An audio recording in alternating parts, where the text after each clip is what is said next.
presencia. Bien, como ustedes saben, el currículum del licenciado Gonzalo Alarcón es bastante extenso, pero nos ha pedido que únicamente lo anunciemos como abogado por la Escuela Libre de Derecho, profesor de Derecho Comparado en la Escuela Libre de Derecho y de Títulos y Operaciones de Crédito en la Universidad de Anáhuac y es miembro de la Barra Mexicana de Abogados y como ya se anunció previamente, es excoordinador de la Comisión de Ética Profesional de la Barra Mexicana de Abogados. El licenciado Carlos Gustavo Peláez Barrera, presidente del capítulo, se mandó disculpar por mi conducto, por un compromiso profesional que le surgió hace unos momentos, pero aquí estaremos conduciéndola en la presente sesión de educación continua. Y bueno, pues sin mayor preámbulo, estimado Gonzalo, te concedo el uso de la voz. Muchas gracias nuevamente por tu asistencia y tu participación el día de hoy con toda la calidad que ya sabemos que tienes y hemos tenido el privilegio de escucharte en otras ocasiones. Gracias, Gonzalo, y adelante. Muchas gracias, Alejandro, y bueno, muchísimas gracias a todos ustedes por su participación en esta sesión navideña. Gracias a Carlos Gustavo por la invitación, a Jorge también que me hizo llegar esta invitación, por supuesto, a todos ustedes. Don Eduardo Tapia también, bueno, pues es un privilegio que nos acompañe también el capítulo de ustedes. Y bueno, la verdad es que me encantaría estar ahí presente en San Luis Potosí. Las veces que he ido me han tratado maravillosamente y extraño mucho pues la presencia de todos ustedes física, ¿no? Y poder estar allá, que me hubieran invitado a comer como siempre lo hacen. La verdad es que son un capítulo pues de primera, pero bueno, pues ahora estamos en modo virtual y hay que sacarle, como yo digo, pues virtuosidad a esta virtualidad, ¿no? Vamos a tratar de unirnos en la distancia y bueno, y charlar un rato con ustedes de un tema que me gusta mucho, o dos temas que me gustan mucho, que es el tema, digamos, de la empresa, digamos, del derecho societario, del fenómeno empresarial y evidentemente del fenómeno del ejercicio profesional del abogado, ¿no? Y vamos a tratar de conjugar estos dos elementos en una charla que tengo pensado presentarles. Tengo una pequeña presentación que no sé si me dejen compartir. Creo que ya me Claro, dejaron, perdón, sí. Aprovecho aquí el pequeño espacio. Contamos también con la participación de Juan Isidoro Luna, presidente del capítulo de Nuevo León. También para... Pues excelente, Juan Isidoro, buenísimo. También otro capítulo, así que bueno, estamos de veras de manteles largos. Es para mí un honor, bueno, pues poder estar ahí con ustedes en tierras potosinas, ¿no? Tierras de grandes juristas como uno de los fundadores de La Libre, don Manuel Herrera y Lazo. De veras me siento muy orgulloso de que me hayan invitado a dar esta plática decembrina aquí con todos ustedes, aunque sea a la distancia virtual, ¿no? Y qué bueno que nos acompañen capítulos. Bienvenidos a todos. Voy a hacer una presentación nada más como guía. Y si quieren, si quieren podemos, no sé cuál vaya a ser la dinámica, si quieren interrumpir o no sé cómo prefieran que le hagamos. Si quieren hago toda la presentación o mejor si quieren me interrumpen en el momento que quieran y así igual la hacemos un poquito más dinámica, ¿no? Voy a proyectar algo, nada más les pediría si me dicen si la ven o no la ven. Sí, ven algo, perfecto. Sí. Buenísimo.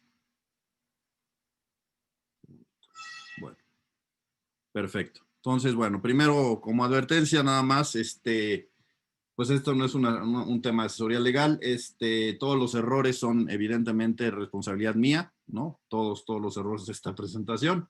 Y si me lo permite también el capítulo, Alejandro y Carlos Gustavo, pues yo les hago llegar esta presentación y evidentemente que la pueden circular, copiar y todo, no está sujeta de mi parte a ningún tipo de derechos de autor, solamente el logotipo de la barra, ¿verdad? Fuera de eso, pueden hacer con ella lo que quieran, ojalá les sirva y para tenerla como guía, ¿no?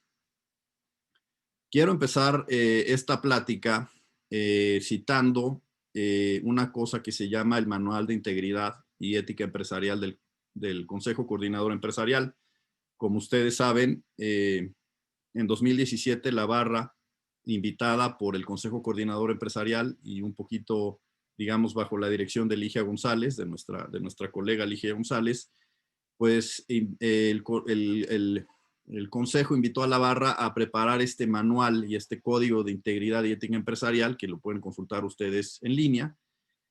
Y nosotros, bueno, la barra se enfocó en un anexo, en el anexo del cual vamos a hablar un poquito más adelante, que tiene que ver con unos lineamientos, unas guías, pues unos tips que da el Consejo Coordinador Empresarial a las empresas para contratar abogados externos. Vamos a ver cuáles son esas recomendaciones que da el Consejo Coordinador. Evidentemente esto lo hicieron con el apoyo de la barra.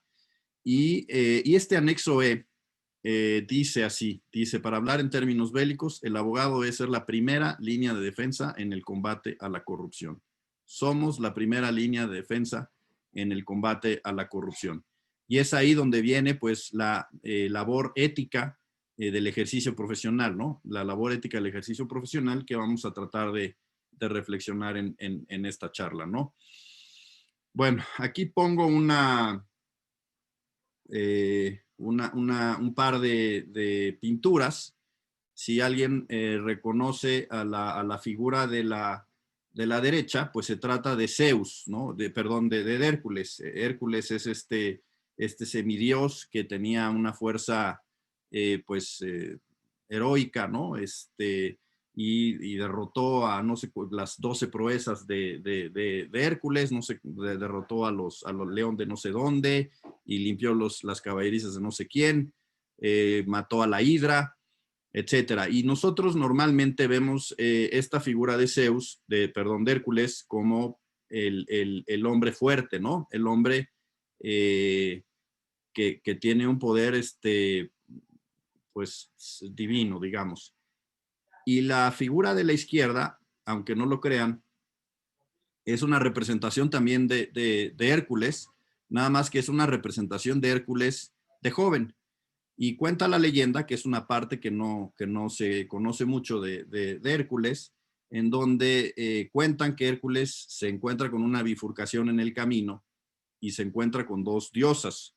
Del lado izquierdo está la diosa Quique, y esta diosa es la diosa del vicio. Esta es la diosa del vicio y presenta un camino para llegar a la cima. Es un camino fácil, es un camino cómodo, es un camino sin adversidades y es un camino ligero, digamos. Es la diosa del vicio, Quique. Y del lado derecho está Arete, que es la diosa de la virtud. Y la diosa de la virtud le presenta a Hércules un camino más arduo, más complicado, más difícil, pero es un camino que lo va a llevar de una forma más certera a esa meta, ¿no? Y la reflexión que yo quiero hacer con ustedes es que la leyenda dice que Hércules toma el camino difícil, el camino, digamos, de la diosa Arete, que es la diosa de la virtud. Es un camino arduo, es un camino difícil y es un camino complicado. Y cuando hablamos de formación ética, tenemos que pensar un poquito que a veces cuesta trabajo, ¿no? Que no es el grado de comodidad. De hecho, yo le digo a mis abogados y a mis hijos, que uno de mis hijos trabaja conmigo en el despacho, que cuando tenemos un dilema ético, pues a veces es fácil decidir cuál es la vía correcta, porque la vía correcta normalmente es la que más nos duele, ¿no? O sea, si yo tengo, o me voy por el A o me voy por el B, pues ¿cuál es el que más me duele? Pues normalmente esa es la vía correcta, ¿no? Entonces, en esta reflexión de Hércules, pues es que Hércules logró hacer ese hombre fuerte, ese hombre que venció a todas estas adversidades, que tuvo todos estos retos y estos desafíos y los logró vencer con fortaleza, porque en su juventud él siguió pues el camino de la virtud, y que es un camino difícil, ¿no? Pero es un camino que nos va fortaleciendo, ¿no? Aquí nada más como marco de referencia vamos a hablar un poquito de la ética. Esto lo hago casi en todas las pláticas que doy de ética profesional, porque son reflexiones que me gustan mucho.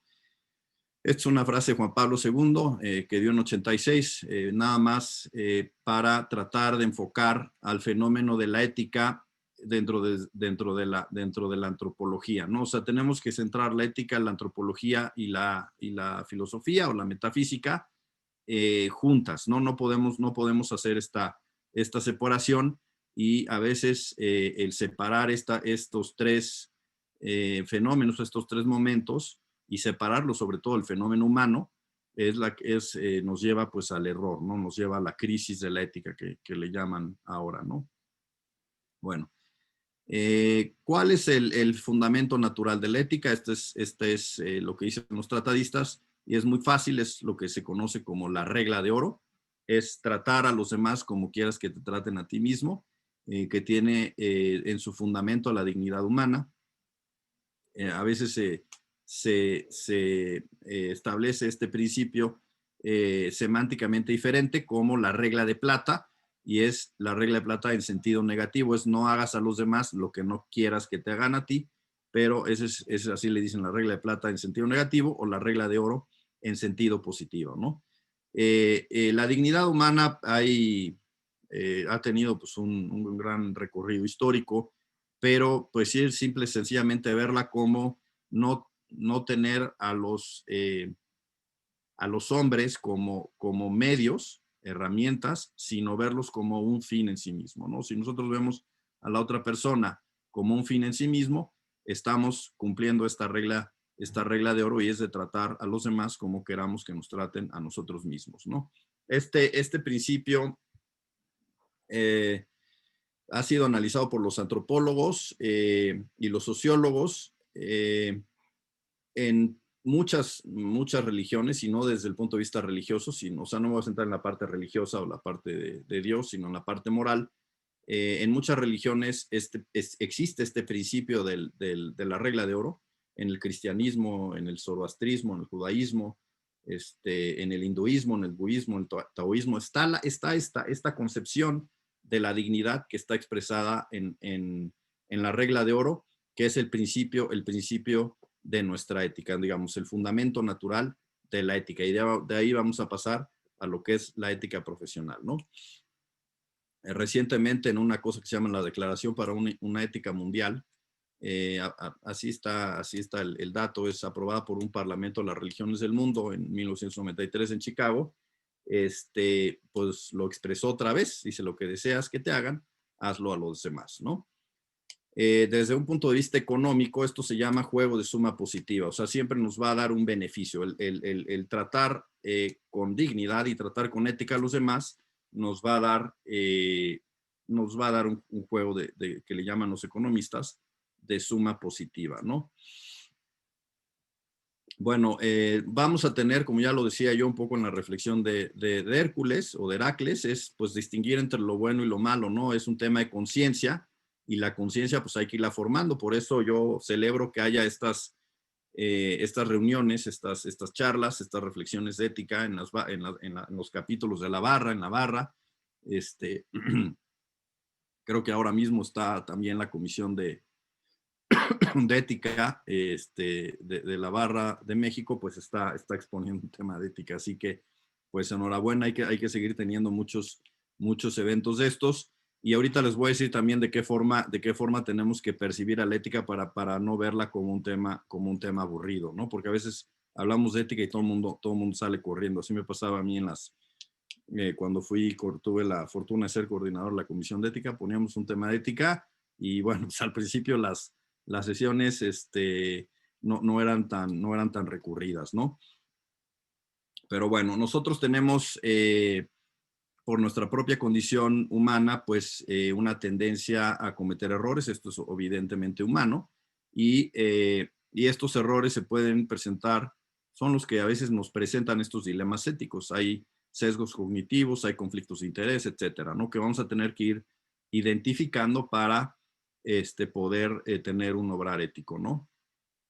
Bueno, dicen los autores que hay tres formas de ver la ética.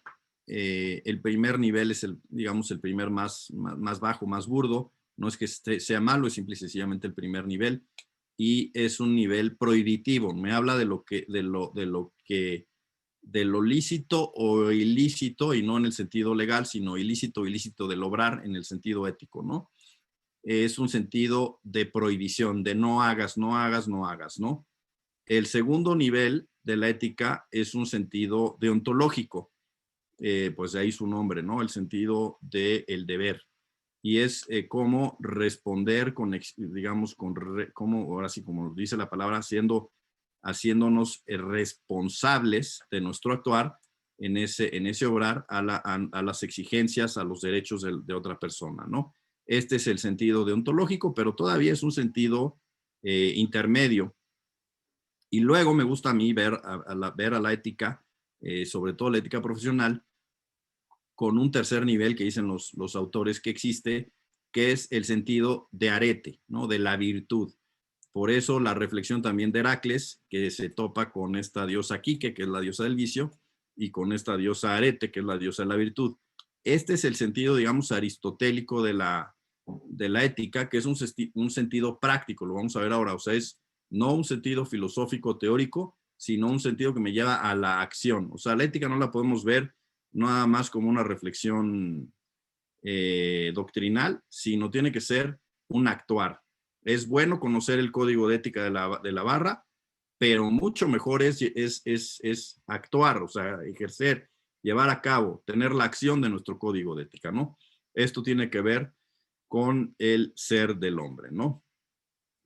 Bueno, es filosofía práctica, ya lo decía yo, lo vamos a ver un poquito más en la siguiente lámina, pero tiene que ver con la antropología. Bueno, pues es el camino que nos va a llevar y nos va a hacer pleno el desarrollo, y por eso Aristóteles lo veía como filosofía práctica, como una excelencia. Yo cuando platico del código de ética de la barra, lo veo como un manual para ser un excelente abogado, es un manual de excelencia profesional, así le digo yo al código de ética de la barra, el manual de la excelencia profesional. ¿Por qué? Porque si yo conozco y más importante que conozco, actúo mi código de ética, voy a ser un excelente abogado, ¿no? Bueno, la ética profesional, como ya lo decía yo, es filosofía práctica. Una autora que me gusta mucho, María del Carmen Platas Pacheco, profesora de la UP, dice que reflexiona sobre la praxis profesional y apunta a lograr bueno o correcto. Fíjense, apunta a lograr bueno o correcto. Y aquí, si ustedes se dan cuenta, nos estamos despegando o sea, aquí no dice deber, dice lo bueno, no un sentido deontológico, sino un sentido de virtud que me invita a la excelencia profesional, ¿no? Y tomo estas palabras de uno de los grandes abogados de la historia, de Cicerón, que cuando le preguntan la definición de oratore eran los oradores, los abogados, él daba la definición de ser un vir bonus, así en latín, o sea, es un hombre de bien. Otra vez, no un hombre que hace lo que debe ni nada, sino es un hombre de bien, ¿no? Por eso yo pienso que para ser un buen abogado, pues tenemos que ser buenos hombres, ¿no? Decía Ángela Parisi, ustedes seguramente recuerdan a la doctora Ángela Parisi. Ángela Parisi es una amiga de la barra, es una doctora de Derecho española y es miembro honorario de nuestra barra. Tiene un par de libros de ética profesional, uno en Tirante y otro en Porrúa, que valen mucho la pena. Comentó también nuestro código recientemente en un libro que elaboró con Tirán Blanche. Entonces, bueno, pues es una persona muy versada en materia de ética profesional, y tomo estas reflexiones de sus obras, que dice que nuestra obrar profesional tiene que estar, digamos, alumbrado o soportado, si quieren, por dos grandes pilares: el pilar de la ciencia y el pilar de la conciencia, ¿no? Y nuestra barra, pues se centra en esos dos pilares. Hay un pilar adicional que es el de pro bono, ¿no? Pero si ustedes ven, estos son los pilares básicos de todas las barras: ciencia y conciencia. La ciencia es ese análisis, esa formación técnico-jurídica, que nos lleva a una competencia profesional. Nuestras comisiones de estudio y ejercicio profesional nos llevan a eso, ¿no? O sea, de repente vemos el contrato de compraventa o los efectos fiscales del contrato de compraventa, o vemos un tema constitucional, o vemos un tema procesal, vemos un tema de derechos humanos en nuestras sesiones, y nos están dando ese pilar de la ciencia, ¿no? De la formación competencial del abogado para ser buen abogado. Pero también tiene nuestro obrar, tiene que tener ese otro soporte, que es el de la conciencia, ¿no? Que es una formación ética, ¿no? Es una formación que nos lleva al buen obrar, de la bondad o de la maldad de nuestros actos, ¿no? En términos de Ángela Parisi, que son, como digo, los dos grandes pilares de nuestra barra, ¿no? Evidentemente tenemos otro pilar muy importante, que es el de trabajo pro bono, pero que ciertamente pues está muy relacionado con estos dos, ¿no? Digo, recordarles a todos que tenemos un código de ética profesional que entró en vigor en 2017. La verdad vale la pena leerlo, está en la página de la barra, y como yo les digo, pues es nuestro manual de excelencia profesional, ¿no? Bueno, y tenemos que conjugar esta idea de la ética con el fenómeno empresarial, ¿no? Tenemos que llevar a la ética profesional y a nuestro ejercicio profesional al fenómeno de la empresa.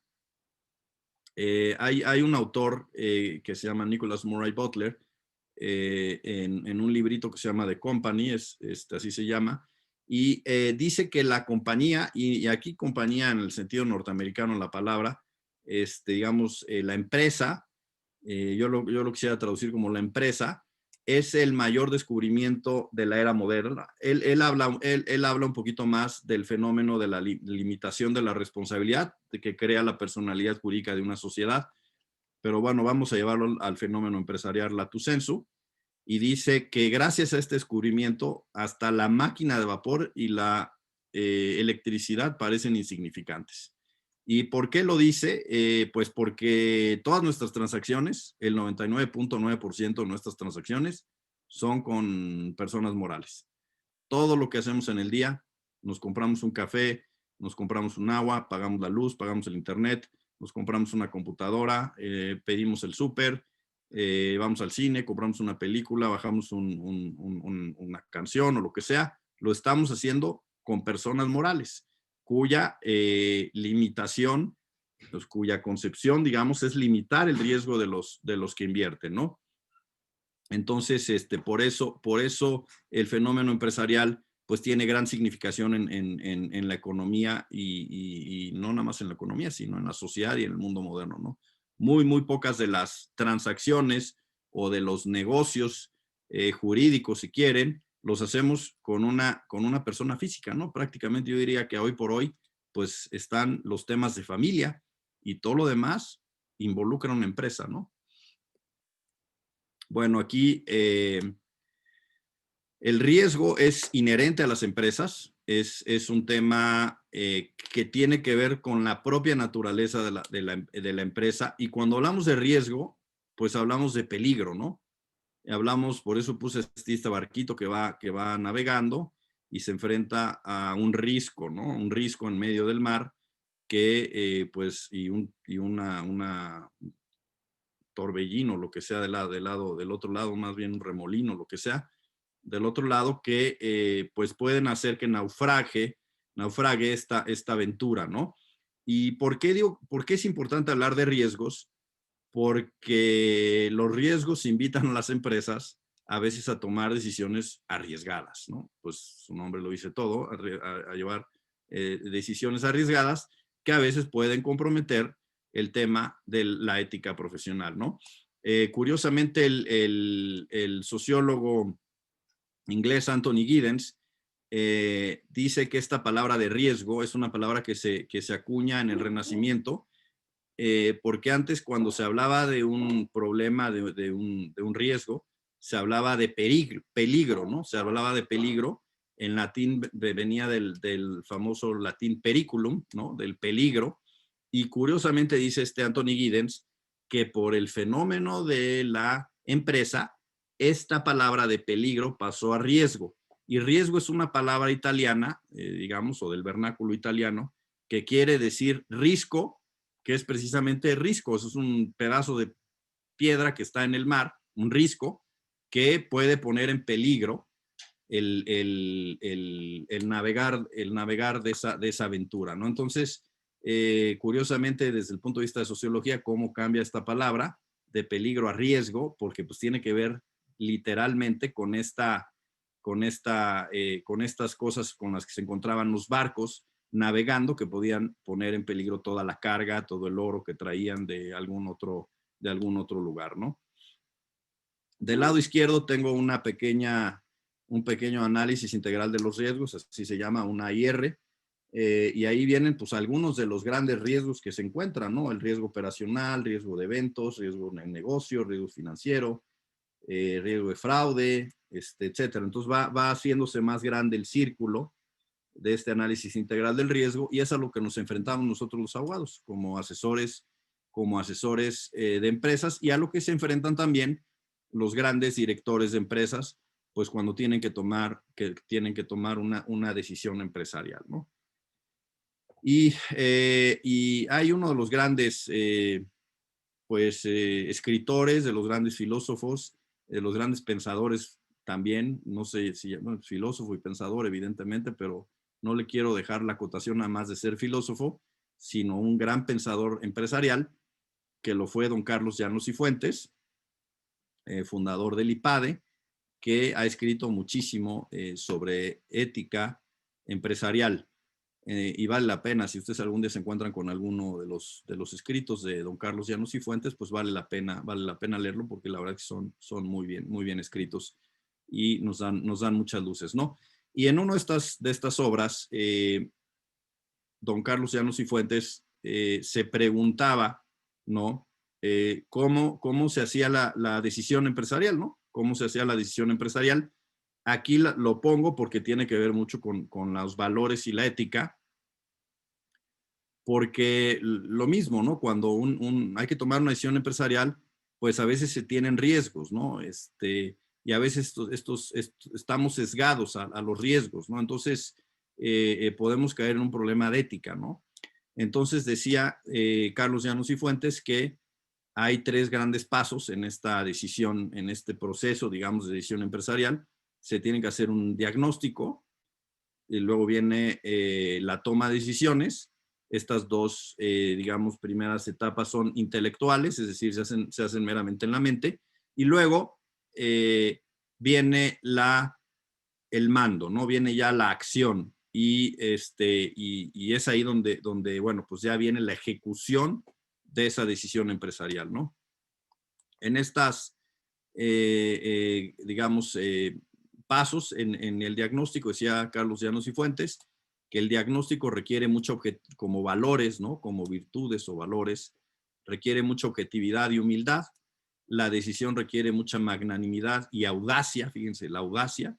Evidentemente hay que ser audaz, y magnánimo y audaz yo creo que casi son sinónimos. Magnánimo es tener el ánimo, el alma grande, ¿no? El magnus animus. Entonces, pues es lo mismo que ser audaz, ¿no? O sea, yo tengo el ánimo grande y por eso me aviento, ¿no? Y la acción, que ya es esta tercera etapa, que es el mando, me lleva a una constancia, ¿no? Una constancia de llevar a cabo la decisión que se tomó, esfuerzo y fortaleza, evidentemente, ¿no? Entonces, la verdad es que este árbol de explicación que da don Carlos Llanos y Fuentes, pues me gusta mucho, y tiene que ver un poquito con esta reflexión ética, ¿no? Bueno, en materia de ética empresarial, hay algunos principios de reflexión. Dicen que la regla de oro no es suficiente. Yo pensaría que tal vez sí, porque pues la regla de oro es el fundamento, ¿no? Decían el fundamento natural. Pero bueno, digamos que se va incrementando, se va partiendo en diferentes pedacitos esta regla de oro con estos principios, ¿no? El principio de solidaridad, que es pues el bien común. Si ustedes recuerdan, bueno, yo tuve leíamos mucho en sociología a Isaac Guzmán Valdivia, y él hablaba del bien común inclusive en el mundo de la empresa. Por ahí Isaac Guzmán Valdivia tiene una definición de empresa en donde automáticamente la liga con el bien común, ¿no? Ahora está de moda, desde el año pasado, hay una institución en Estados Unidos que se llama el Business Roundtable, que es una institución muy prestigiada, donde participan los CEOs, los directores generales de las grandes empresas mundiales, desde Microsoft hasta, bueno, Nestlé, etcétera. Y el año pasado emitieron un statement, se me fue el nombre en español, digamos, un documento que habla del propósito de la empresa y hablan de esta responsabilidad social corporativa, digamos, llevar a la acción de la empresa, digamos, al bien común, ¿no? Ha sido muy criticada, alguna vez di una plática también, si quieren luego podemos platicar de ello, pero es un tema que ha llevado un debate bien interesante, ¿no? Bueno, otro de los principios de empresariales, de ética empresarial, pues es el de racionalidad. Hay que actuar con inteligencia, evidentemente. Hay que ser equitativo, ¿no? Hay que aplicar las mismas reglas del juego a propios y extraños, o sea, a nuestra propia empresa y a los otros, ¿no? Lo que me exijo a mí mismo es lo que le exijo a los otros, o lo que le exijo a los otros es lo que me exijo a mí mismo, ¿no? No puedo exigir calidad al que le compro la materia prima y luego que mi producto carezca de esa calidad que yo mismo exijo, ¿no? O sea, eso sería incongruente. Entonces, habla de ese principio de equidad, ¿no? Principio de eficiencia, no solo dejarlo todo en buenas intenciones, ¿no? El principio de abstenerse de dañar, evidentemente que tiene que ver con la dignidad humana. Principio de responsabilidad de nuestro papel, que dice que cada rol nos puede dar responsabilidades diferentes en el bienestar de los demás. Y este principio que la verdad es que ha sido criticado, que es el principio de doble efecto, que dice que en algunos casos era imposible actuar de tal forma que se evita en modo absoluto el causar efectos perniciosos, ¿no? Que bueno, que aquí va un poquito contra esa teoría de si el fin justifica los medios o no, ¿no? Pero bueno, esto está tomado así se llama, de fundamentos de ética de empresa, la perspectiva de un país de desarrollo, ¿no?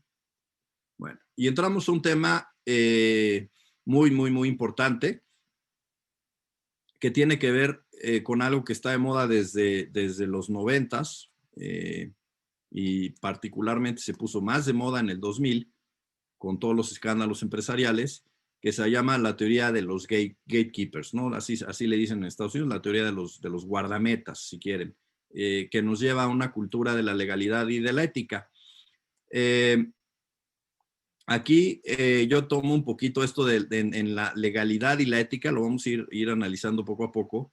Yo tomo un poquito estas ideas de la teoría del mínimo ético de George Jelinek, ¿no? Si ustedes se acuerdan, estas teorías las tomó, las desarrolló en México el padre Villoro Toranzo, también Rafael Preciado Hernández y el maestro Miguel Hernández Romo en sus libros tocan esta teoría del mínimo ético de George Jelinek, que dice que el derecho es el mínimo ético que debe existir en una sociedad. O sea, lo mínimo de ética es el derecho. O sea, no puede haber menos que eso, ¿no? Es un principio bueno, que hay que tener en cuenta, ¿no? ¿Y por qué? Porque hay ciertas profesiones, digamos, a la hora de hablar de la cultura de la legalidad y de la ética, que tienen más influencia en la vida empresarial que otras. Hay algunas funciones sociales que impactan más el desarrollo de una empresa que otras. ¿Por qué? Porque la pregunta es si nosotros como abogados, evidentemente contadores y auditores, sí, puse la pregunta o la signo de interrogación, en abogados, de si nosotros también le debemos cierta responsabilidad a la sociedad en nuestro actuar con nuestros clientes. Y la pregunta vamos a contestarla en un momento, digo, cada quien puede tener su respuesta, y créanme que ha sido materia de muchísimo debate en Estados Unidos, muchísimo debate. Hay unos que dicen que sí debemos una función social, y hay otros que dicen que por supuesto que no tenemos una función social, que nuestra responsabilidad es única y exclusivamente con nuestro cliente. Y aquí viene un poquito digamos, un poco la historia del desarrollo de esta idea, ¿no? Y la pregunta es esa, ¿no? ¿Somos celosos abogados de nuestro cliente o realmente somos servidores públicos, ¿no? Somos servidores públicos. Ahorita les voy a decir lo que pasó, lo que nos dijo un abogado inglés en una de estas semanas que tiene la barra con las barras de Escocia y de Inglaterra que nos decía cómo actuaban allá en los juzgados, ahorita les platico, ¿no? Pero bueno, en 1821 se da un divorcio entre Jorge IV de Inglaterra y Carolina de Brunswick, y Lord Brougham, que era el abogado de Carolina, fíjense lo que dice, bueno, aquí lo traduzco, dice que el abogado en el descargo, en el encargo de sus deberes, digamos, en el desarrollo de sus deberes, solamente debe conocer a una persona en el mundo entero. Solamente a una persona le debe interesar y esa persona es su cliente. Y salvar o llevar a éxito a su cliente por todos los medios, a costa de todo y a costa de otras personas. Ese es un pensamiento de 1821, ¿eh? De ahí viene el de la representación celosa de los clientes, ¿no? O sea, representar celosamente a mi cliente, algunos dicen, ya con eso estoy cumpliendo con la función social de la abogacía. Y puede ser que tengan razón, ¿eh? Yo no digo que no. O sea, créanme que esta es materia de muchísimo debate. Este concepto fue cambiando un poquito a lo largo del tiempo. Roscoe Pound, también un gran abogado y fue distinguido director de la Facultad de Derecho de Harvard, ya empezó a cambiar un poquito la idea, o sea, como que dijo, a ver, eso de representar celosamente pasando por arriba de todo mundo, tal vez no es tan drástico, ¿no? Sino no nada más tengo que hacer el deber, sino lo que ought to, o sea, lo que puede ser bueno, o sea, lo que debería yo de hacer bueno, ¿no? Este concepto todavía se desarrolla un poco más, ahorita está de moda con este profesor de Derecho, que fue abogado de General Electric, creo que 30 años, digo, no me acuerdo cuánto, o sea, fue uno de los grandes abogados de Estados Unidos, ahorita creo que trabaja en un despacho y es profesor de varias escuelas de Derecho, en materia de ética empresarial, en materia de Derecho Societario, que se llama Benjamin Heinemann. Tiene un librito muy bueno que pueden ustedes comprar en Kindle, que se llama High Performance with High Integrity. Y él habla de su experiencia como abogado de General Electric y también cambia esta pregunta, ¿no? O sea, él literalmente cambia la pregunta. Dice, cuando a mí ya no me pueden preguntar, a mí el CEO ya no me puede preguntar si es legal. Y yo ya no le pregunto a mis abogados si es legal, porque quedarnos en lo legal es quedarnos en el primer nivel de la ética, ¿no? ¿Se acuerdan de que hablábamos que el primer nivel de la ética es lo prohibitivo? Pues así lo decía él, comparando con esta teoría del mínimo ético del George Jelinek, es decir, bueno, no me puedo quedar en lo mínimo, ¿no? O sea, ¿por qué me voy a quedar en lo mínimo? Si es legal como mínimo ético, me pregunto mejor si es debido, si es lo que debe hacer, si es lo que es correcto para la sociedad a la que represento, es decir, a mi cliente, ¿no? Entonces, ven cómo va cambiando este concepto de la teoría de los gatekeepers, ¿no? Que ahorita tiene un gran debate en Estados Unidos y sobre todo, por ejemplo, a la luz de la ley Sarbanes-Oxley, si alguna de ustedes lo conoce, la conoce, es una ley que tiene que ver con, digamos, la responsabilidad corporativa de las empresas que cotizan en la bolsa de Estados Unidos. Y bueno, tiene algunas disposiciones que han sido criticadísimas inclusive por la barra americana de abogados, ¿no? Entonces, ya no me puedo quedar en la pregunta de si es legal lo que me está pidiendo el cliente, sino me tengo que ir un paso más adelante y pensar si es lo correcto, ¿no? Y si es lo correcto o no es lo correcto, pues si no es lo correcto, mejor no lo hago, aunque tal vez sea lo legal, ¿no? A partir del 2000, este fenómeno salió a la luz por muchos factores, particularmente los grandes escándalos corporativos.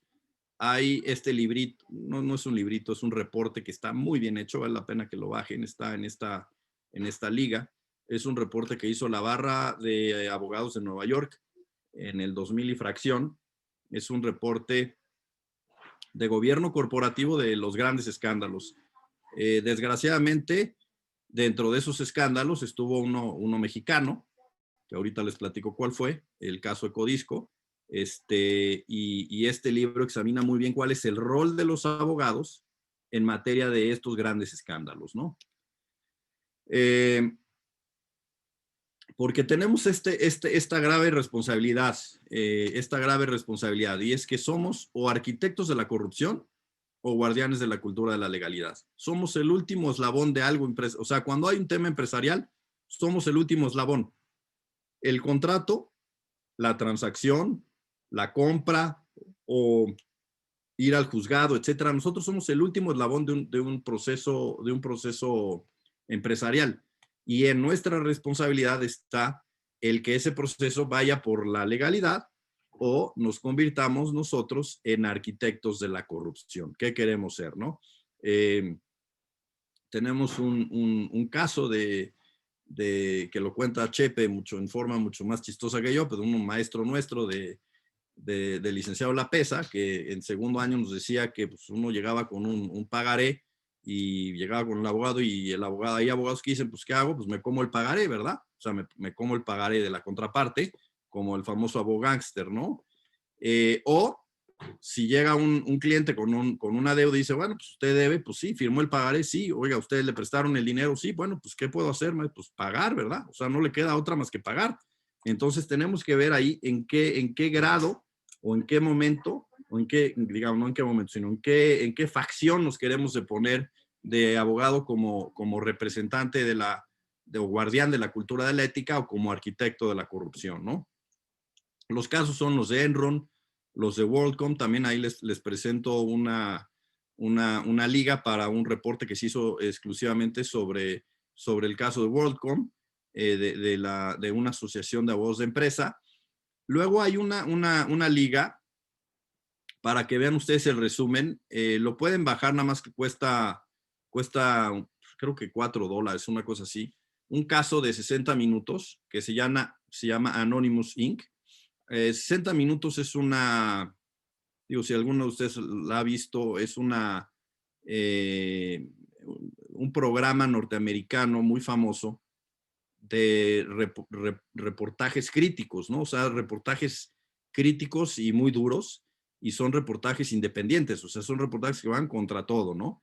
Y en enero de 2016 hicieron un reportaje bien padre, que se llama así Anonymous Inc., en donde una persona, un reportero, encubierto evidentemente, se hace pasar por representante de un funcionario africano y llega con 16 firmas en Nueva York, y los graba, ya trae ya saben, su camarita oculta, y graba a esas 16 firmas y les dice, oiga, fíjese que yo represento a un funcionario africano, era el exsecretario de comunicaciones de Uganda, y bueno, pues ya no es secretario y tiene pues una fortuna, y esa fortuna la quiere invertir en Estados Unidos, nada más que quiere que esa fortuna sea anónima, no quiere que nadie sepa que él es el dueño, quiere comprar unos departamentos, unos edificios, quiere comprar un avión, quiere comprar unos yates. Entonces pues queremos ver si su firma nos puede representar. Y la forma en que se expresaba esta petición, evidentemente que no traía ninguna ilegalidad. O sea, era simple y sencillamente un funcionario africano que ya no era.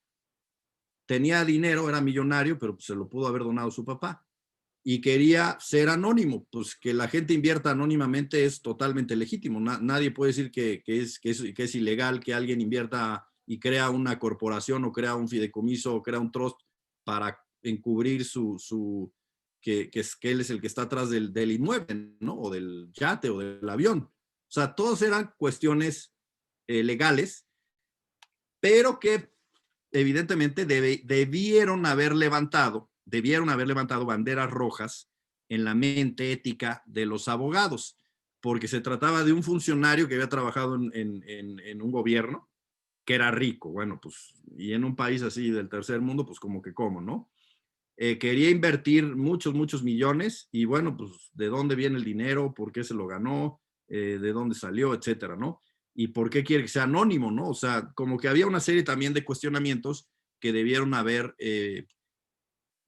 digamos, despertado la curiosidad, cuando menos, de estos abogados. Firmas de primer nivel, por ahí hay una firma que no repito el nombre, pero es una firma que está en México inclusive, que tiene oficinas en todo el mundo, ¿no? Y solamente un abogado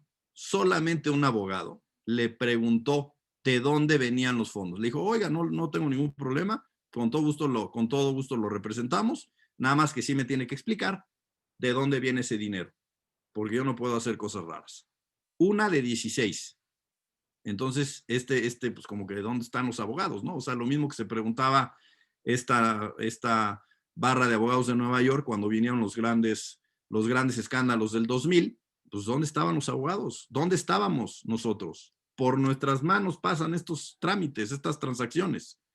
¿Qué somos? ¿Arquitectos de la corrupción o guardianes de la cultura de la legalidad? El caso que viene también en ese reporte que les puse de la barra de abogados de Nueva York tiene que ver con Codisco. Este es un caso que levantó también bastantes discusiones en el mundo legal en las barras de Estados Unidos. Se trata de un caso en donde el grupo de Salinas, que era dueño de Unefón, compra deuda a descuento de Nortel. Sabiendo que había ahí unas fusiones corporativas subsecuentes de Unefón, y sabiendo que Nortel estaba en deuda, llega una empresa tercera que se llamaba Codisco, que adivinen de quién era, pues era del grupo de Salinas, y compra la deuda de Nortel, la compra con un gran descuento, y luego obligan, a través de decisiones corporativas, a que Unefón, con los accionistas minoritarios, que eran también accionistas de Unefón, pues paguen la deuda completa. El caso es que esta empresa Codisco gana $109 millones en, creo que algo así como 3 semanas, ¿no? O sea, en 3 semanas ganó $109 millones. Porque logró que se beneficiara solo un grupo de los accionistas a través de una tercera empresa que era Codisco. El abogado era un abogado de una firma muy reconocida que se llama Aiken Gump, basado en la ley SOX, que es esta famosa ley que les digo de Sarbanes-Oxley. Era abogado de Salinas, era abogado de las empresas de Grupo Salinas. Estaban haciendo una colocación en la bolsa de Nueva York, y en su due diligence, en su auditoría legal, pues se da cuenta que pues hubo esta irregularidad, y que Codisco, que era una empresa del grupo de Salinas, compró deuda a descuento que obligó a pagar a Unefón en un valor nominal, quedándose esta tercera empresa Codisco con esa ganancia. Y evidentemente no participando la ganancia los otros accionistas de Unefón. Bueno, el abogado delata a las empresas de Grupo Salinas, de tal suerte que ustedes ya conocen que Grupo Salinas pues tuvo que sus empresas, pues inclusive deslistarlas de la bolsa, aunque al final del día creo que llegó a un acuerdo con el Departamento de Justicia. Pues esto derivó de este caso que está desgraciadamente puesto inclusive en los casos de Harvard como pues los casos de corrupción, ¿no? Entonces son, pues desgraciadamente una empresa mexicana participó o está ahí catalogada como uno de los casos de lo que no se debe hacer en materia de ética empresarial, ¿no? El caso de Walmart ya lo conocen muchos, también el periódico New York Times en 2012, pues empezó a sacar este reporte de que pues tenían un crecimiento exponencial las tiendas de Walmart, y pues finalmente se dieron cuenta de que realmente lo que pasaba es que pues ahí iban con los amigos de los municipios y pues obtenían las licencias, pues ya se imaginarán ustedes cómo, ¿no? Que causó también que saliera mucha gente de Walmart en México. Bueno, ahora, esa digamos es digamos el mundo del desafío, de los riesgos a los que nos vamos a enfrentar, y nos enfrentamos pues todos los días los que vemos temas, no solo nosotros, sino los empresarios, y pues cómo le hacemos, ¿no? ¿Qué herramientas podemos tener? Un poquito siguiendo otra vez a Ángela Parisi, evidentemente pues, somos competentes, ¿no? Pero que esa competencia también la tenemos que ir mejorando con la conciencia, ¿no? La ciencia y también la conciencia. Evidentemente, aguantar, ya lo decía Llanos y Fuentes, es tener esta fortaleza en el actuar, ¿no? En la decisión, en la toma de decisiones, la prudencia, ¿no? Tenemos que también tener esta virtud de la prudencia, en términos de Carlos Llanos y Fuentes. Y tenemos herramientas que nos presenta nuestra barra, como bueno, evidentemente estas sesiones de reflexión colectiva, las otras sesiones que tengan ustedes de ética, etcétera. O sea, todas estas son cosas que nos sirven, ¿no? Nos van sirviendo para ir tomando una ruta, tomando un camino. Nuestro código de ética en su preámbulo, los que lo hayan leído, dice que como abogados tenemos una función social. Tenemos una función social. Ya nos estamos contestando esa pregunta que nos hacíamos desde 1821 de qué deberíamos de ser, si celosos abogados, representantes de nuestro cliente sin voltear a ver al de al lado, o si teníamos una función social. Y nuestro código ya nos contesta, nos da una guía y nos dice que nuestra función social es que somos coadyuvantes de la justicia y estamos al servicio del derecho. ¿Sí? Somos coadyuvantes de la justicia, estamos al servicio del derecho, ¿no? Esto es el artículo 1. Y aquí nada más hago la anécdota de que cuando vinieron en 2000, debió haber sido en 2017, en esta semana de Derecho Inglés que tiene la barra, platicamos con un abogado, él era laboralista, ¿no? En Inglaterra, y nos decía, era un barrister, y nos decía que él no puede, o sea, él me dice, pues si yo me entero que mi cliente miente, pues yo tengo que ir a la corte y le tengo que decir a los demás abogados que está mintiendo y tal. Y entonces decíamos, bueno, en materia de derecho laboral México, híjole, a veces se dicen pues unas mentiras y unas mentirotas, ¿no? O sea, el empleado dice que trabajó horas extras todos los días, todos los 30 días del mes, y 10 horas extras diario, ¿no? Y el trabajador, perdón, el patrón dice que el empleado pues era o el trabajador era el peor y que hizo y deshizo, ¿no? Entonces, a veces no, nuestra actuación pues no necesariamente se acoge a la realidad, ¿no? Entonces, pues esos pequeños vicios hay que irlos desterrando, ¿no? De nuestro actuar. Quiero hablar de otro instrumento.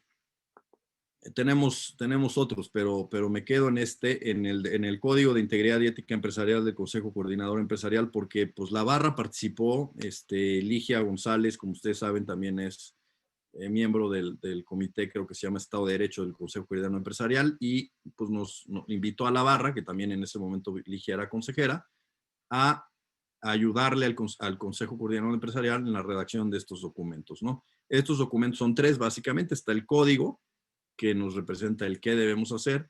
Está el manual, que es cómo lo debemos hacer, y hay una carta de adhesión, que es quién es el que se hace responsable. Entonces está bastante bien elaborado este código y este manual. Ahí tienen la liga para bajarlo. La verdad es que está muy sencillo, y la idea es que todas las empresas de todos los tamaños se puedan adherir a este código de integridad y ética empresarial, y que tengan a su mano el manual para poder llevar a cabo pues todos estos programas de ética, ¿no? El Código de Integridad y de Ética Empresarial nos habla de estos 10 principios: de prohibición a la corrupción, transparencia, integridad en las inversiones, transparencia en prohibición de aportaciones con fines políticos, libertad de participación política, responsabilidad en la política para evitar la corrupción, o sea, tener controles de verificación de que esto no se dé en nuestra empresa, no nada más prohibirla. Evidentemente, un compromiso con la cultura de la legalidad, desarrollo de programas de integridad, tener sistemas de denuncia y de confiabilidad, y seguimiento y fomento de la integridad y transparencia de los negocios, ¿no? Y me quiero centrar en el anexo E. Tiene varios anexos. Este manual, ya no es el código, sino ya es el manual. El manual tiene varios anexos, y en donde tuvimos una participación un poquito más cercana con el Consejo Coordinador Empresarial es en este anexo, y se llama Lineamientos para la contratación de abogados externos. Fíjense qué bien que ya se le esté dando a las empresas algunos lineamientos para que no caigan en la contratación de abogados que pues pueden estar un poquito más cercanos a la hipótesis de ser arquitectos de la corrupción, ¿no?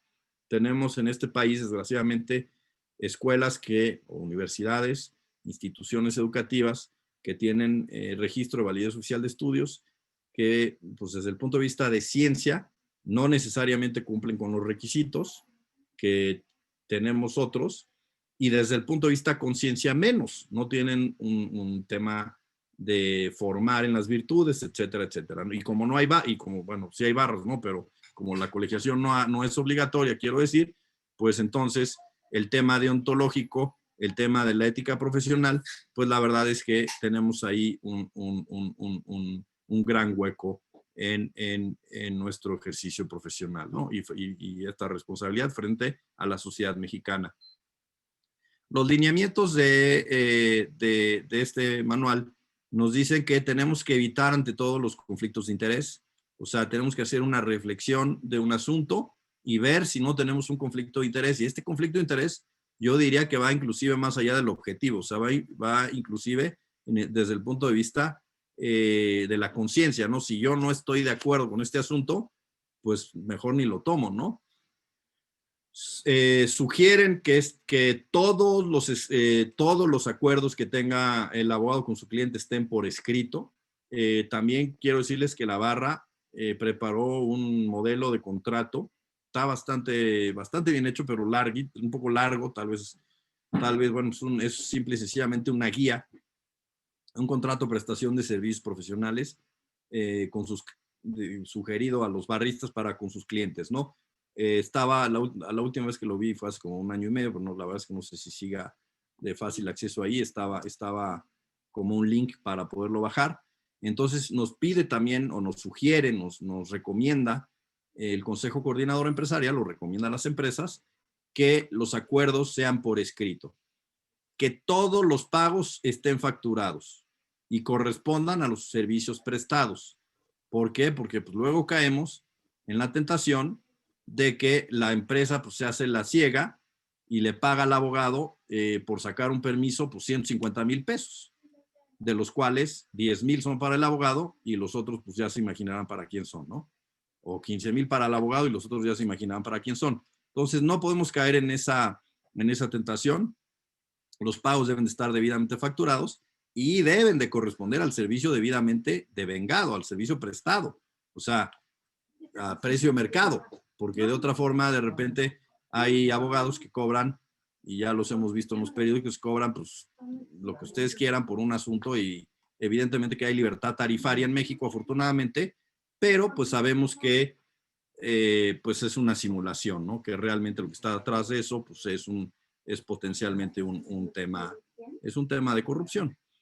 No se permiten pagos en efectivo. Evidentemente piden que el abogado pueda mostrar credenciales de educación continua, otra vez la parte de la ciencia que tiene muy bien nuestra barra.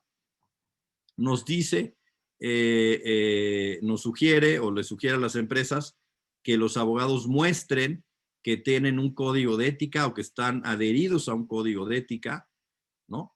Pues evidentemente el de la barra, nos adherimos al código de ética de nuestra barra. Yo así lo pongo en las cartas compromiso. Yo me sujeto a las reglas de ética profesional del código de ética profesional de la barra y que puede consultar en esta liga, ¿no? Que se tenga conocimiento del Código de Integridad y Ética Empresarial del Consejo Coordinador Empresarial, que conozca el abogado los códigos de conducta del cliente, el cliente le haga llegar al abogado los códigos de conducta. No todas las empresas tienen códigos de conducta, pero se sugiere que si se tiene un código de conducta, que se ponga en la mano del abogado para que conozca también el actuar ético de esa empresa. Y evidentemente que no lo podía decir directamente el Consejo Coordinador Empresarial, pero pues un poquito apoyando también a la colegiación obligatoria, dice que si el abogado está colegiado, si es que llega a estar colegiado, pues se sugiere que vayan a la barra o a las barras que esté ese abogado adherido y que comprueben que pues esté al día en sus obligaciones, ¿no? Que tenga sus certificaciones, que tenga sus credenciales y que esté al día en sus obligaciones gremiales, ¿no? Ese es el anexo E, que la verdad es que apoya mucho estos pensamientos con estas ideas sencillas, la verdad es que son ideas muy sencillas de ética profesional, ¿no? Y ya para concluir, les dejo dos frases, ¿no? Que me gustan mucho. Esta también casi la tengo en todas mis pláticas. Es una frase de don Carlos Sánchez Mejorada, de uno de mis maestros, que paz descanse, de La Libre, que decía que la ética profesional no nos debería enseñar la verdadera ruta en las encrucijadas, pero a veces esta ruta no es la ancha carretera recta, bien pavimentada, sino la senda más difícil y erizada, llena de obstáculos, la que nos conducirá a un buen destino. Un poquito en el mismo sentido en el que les narraba yo este origen o esta parte desconocida de la historia de Heracles, ¿no? De Hércules. Y luego, pues nada más una nota de Frankl, de Viktor Frankl, que dice que lo importante no es en modo alguno la profesión que se ejerce, sino evidentemente el modo como se le ejerce. El modo como se le ejerce. Y ese modo, pues debe de ser lleno de sentido, lleno de ética, ¿no? Y así es como debe ser nuestro ejercicio profesional. Les dejo ahí algo de bibliografía consultada para esta plática, y bueno, pues evidentemente viene la parte, creo que más rica de la exposición, y es, bueno, pues estar aquí atento a sus reflexiones, a sus comentarios, ¿no?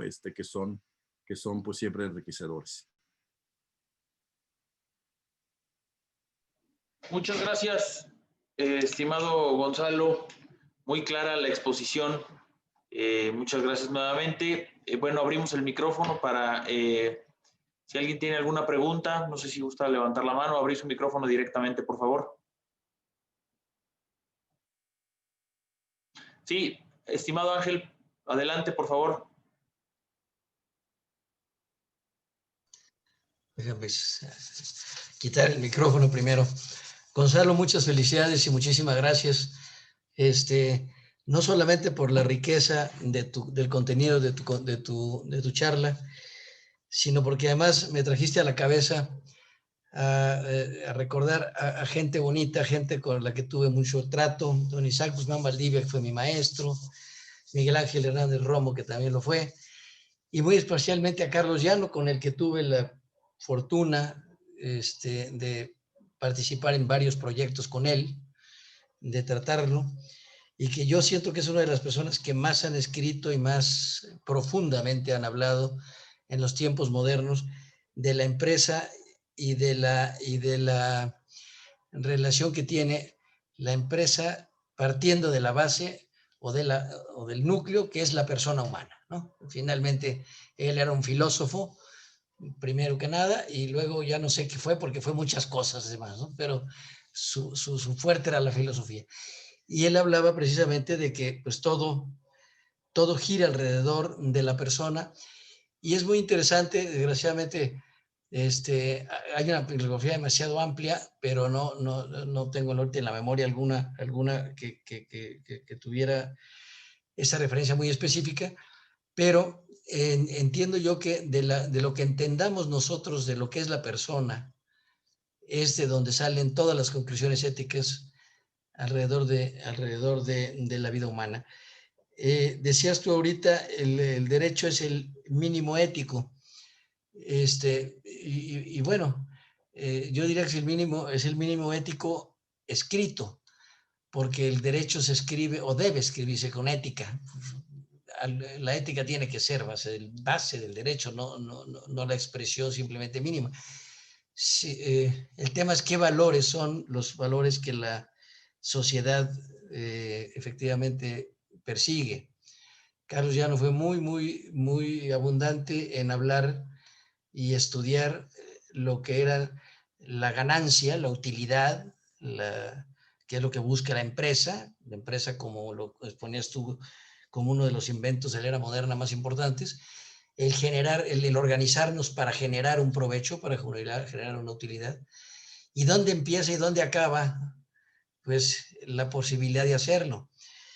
Es muy complejo, creo, el tema del que trataste tiene muchas horas más que ojalá un día nos otorgues, porque sé que sabes mucho más de lo que dijiste.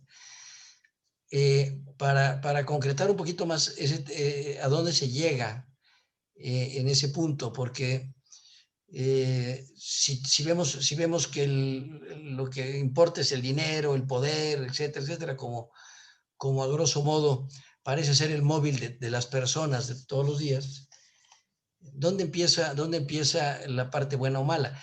La ética es la ciencia que estudia lo bueno y lo malo.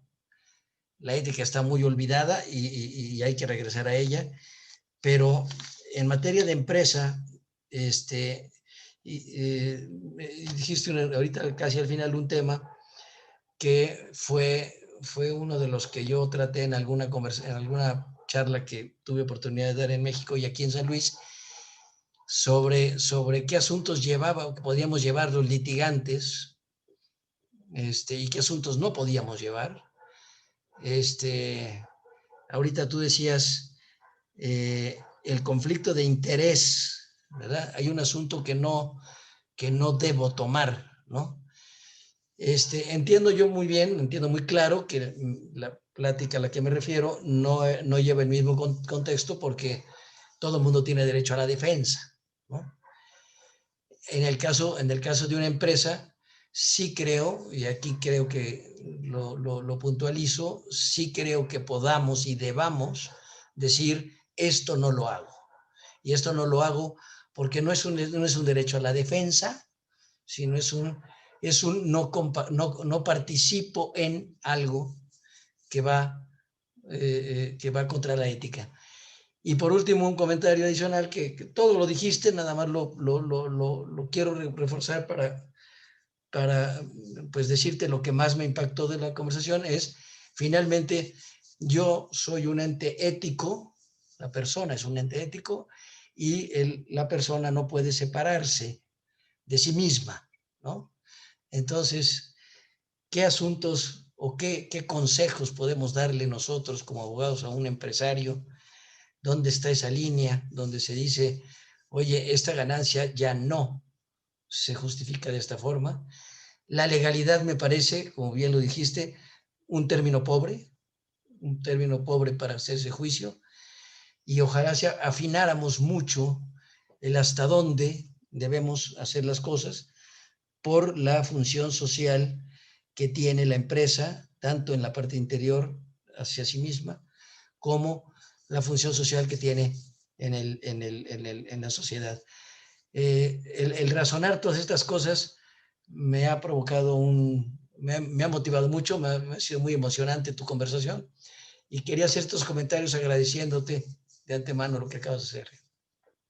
No, qué amable eres, Ángel. Bueno, pues tú lo has dicho mejor que yo, estas reflexiones. La verdad es que, bueno, pues también aquí yo creo que tomamos nota para invitarte, yo creo que a una plática también a ti en esta materia, porque yo creo que también tienes mucho que aportar. Todos tenemos que aportar en esto y estamos colaborando, todos estamos remando el mismo barco y pues la idea es esa, ¿no? Es tratar de ir poniendo la barra un poquito más alta cada vez, ¿no? En materia de ética, yo creo que tenemos ese desafío. La barra lo ha asumido muy, muy, muy frontalmente. Yo pues aquí veo también amigos, a Paco Riquelme, consejeros, bueno, los presidentes del capítulo que afrontan estos retos. Y yo por eso quiero tanto a la barra, ¿no? O sea, la barra pues se ha propuesto ser este faro en materia de ética en materia de la abogacía mexicana, ¿no? Yo creo que así tenemos que seguir siendo los líderes y dar buenos ejemplos de nuestro actuar ético, ¿no? Muchas gracias también por tus palabras, Ángel, y de veras yo creo que con lo que has dicho, creo que también te van a tomar aquí la palabra para invitarte también a una plática. Se aburren. Gracias, Gonzalo. Gracias, Ángel. Y desde luego que aquí el micrófono abierto siempre aquí para Ángel, a quien además ya hemos escuchado en varias ocasiones también en exposiciones de ética muy interesantes. Pide la palabra el licenciado Jorge Chezal, Gonzalo. Le vamos a dar aquí el uso de la voz, por favor. Adelante, Jorge. Gracias, Alejandro y Gonzalo. Muchísimas gracias. De veras, una plática muy interesante. Me sumo al elogio que ha hecho Ángel en el sentido de lo provocador que resulta el poder pensar en estas cosas. Muy brevemente, fíjate que me llamó la atención y cuando te estaba escuchando sobre estos 3 estadios del desarrollo de la ética en cuanto a la prohibición, en cuanto al deber y a lo que tendría que ser ese tránsito natural del comportamiento humano, donde ya ni siquiera es porque deba y ni siquiera es porque se lo prohíban, sino porque debe de ser el comportamiento per se del ser humano. Y hablabas del tema del derecho, me acordé justamente de lo que es la base y la esencia del derecho mercantil, la lex mercatoria medieval, en donde justamente era eso, es decir, vamos a darnos reglas los comerciantes en función de lo que nosotros consideramos que es lo correcto para el desarrollo de nuestra actividad.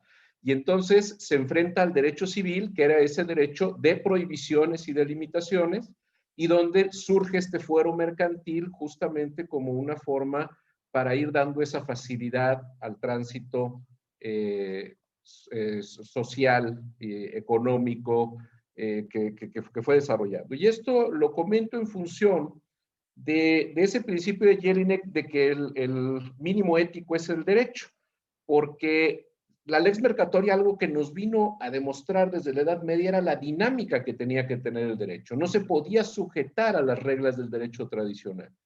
Y aquí está sucediendo un poco lo mismo, porque si hablamos de este principio de Jelinek en cuanto al mínimo ético contenido en el derecho, tendríamos lo que está sucediendo en el derecho constitucional con el tema de la ponderación y con el tema de la argumentación. Estas dos grandes teorías enfrentadas en el derecho constitucional, en donde gente como Juan Antonio García Amado en España defienden y dicen, no, el derecho es uno y se tiene que respetar, y por otro lado, Robert Alexy, que dice, no, el derecho se debe de ponderar en base a principios.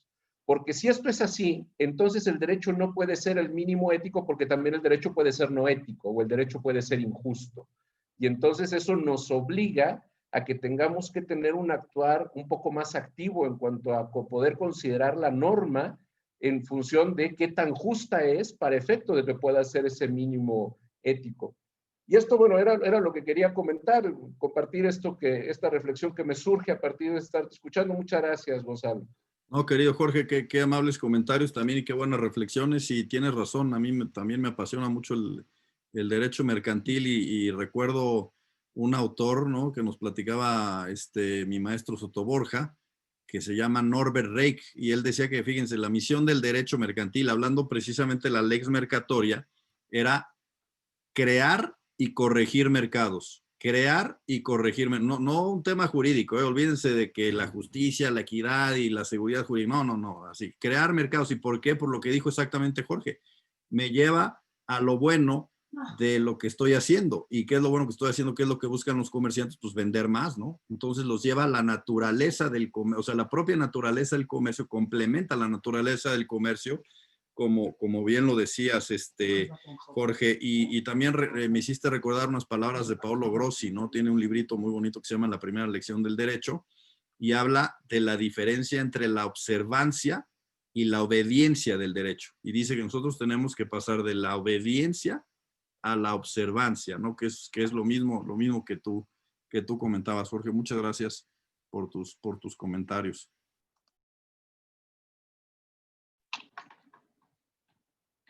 Gracias, mi estimado Jorge. Bueno, ¿tendrá alguien más alguna pregunta? No veo aquí una mano más levantada. Entiendo que no. Y pues bueno, agradecerte nuevamente, Gonzalo, en representación también de Carlos Gustavo Peláez, que como te anticipé en un principio, se disculpó contigo, y además aquí en nombre de todo el capítulo y de los demás asistentes de otros capítulos, a quienes ya anunciamos con anterioridad y otros se incorporaron con posterioridad al inicio. Pues muy buena sesión de educación continua, Gonzalo, muy satisfactoria. Te agradecemos mucho tu exposición y además sí te tomaremos la palabra con que nos hagas favor de compartirnos la presentación para yo compartirla aquí con los demás barristas. Y pues bueno, nuevamente agradecerte y reiterarte la invitación, que quedan aquí los micrófonos abiertos para las próximas sesiones, mi estimado Gonzalo.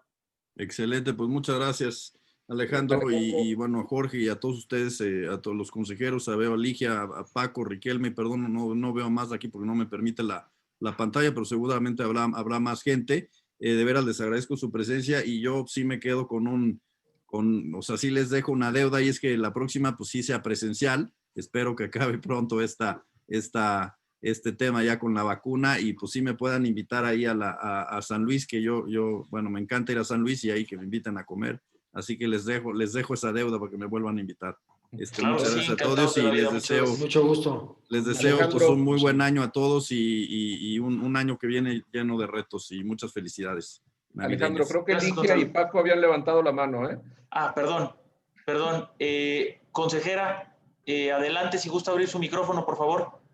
Listo, muchas gracias. Yo nada más dar las gracias a mi queridísimo amigo y siempre admirado Gonzalo.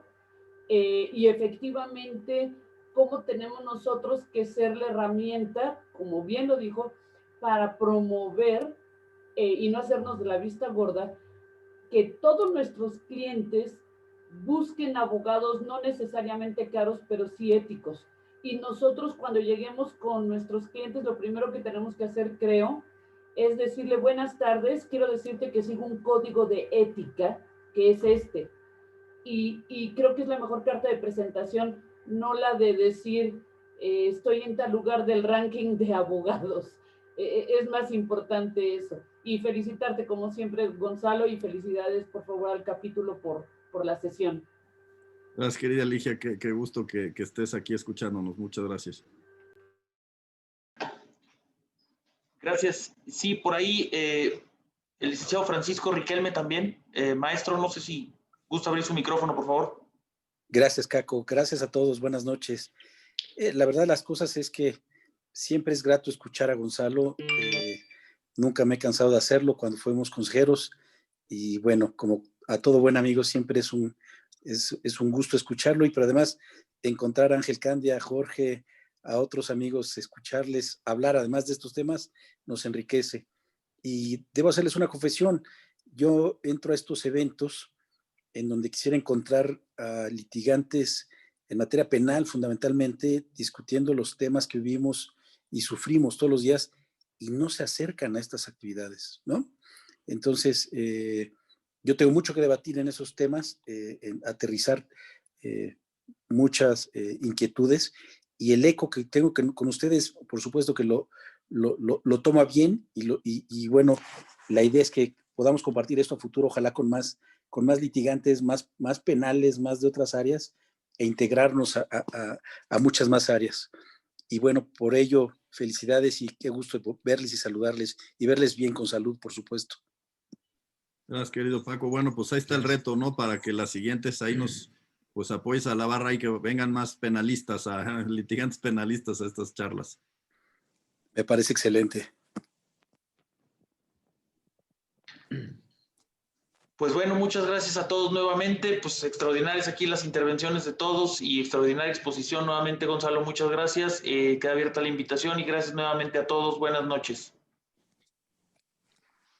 Felicidades a todos, gracias. Buenas noches, Gonzalo, Buenas felicidades, noches. gracias.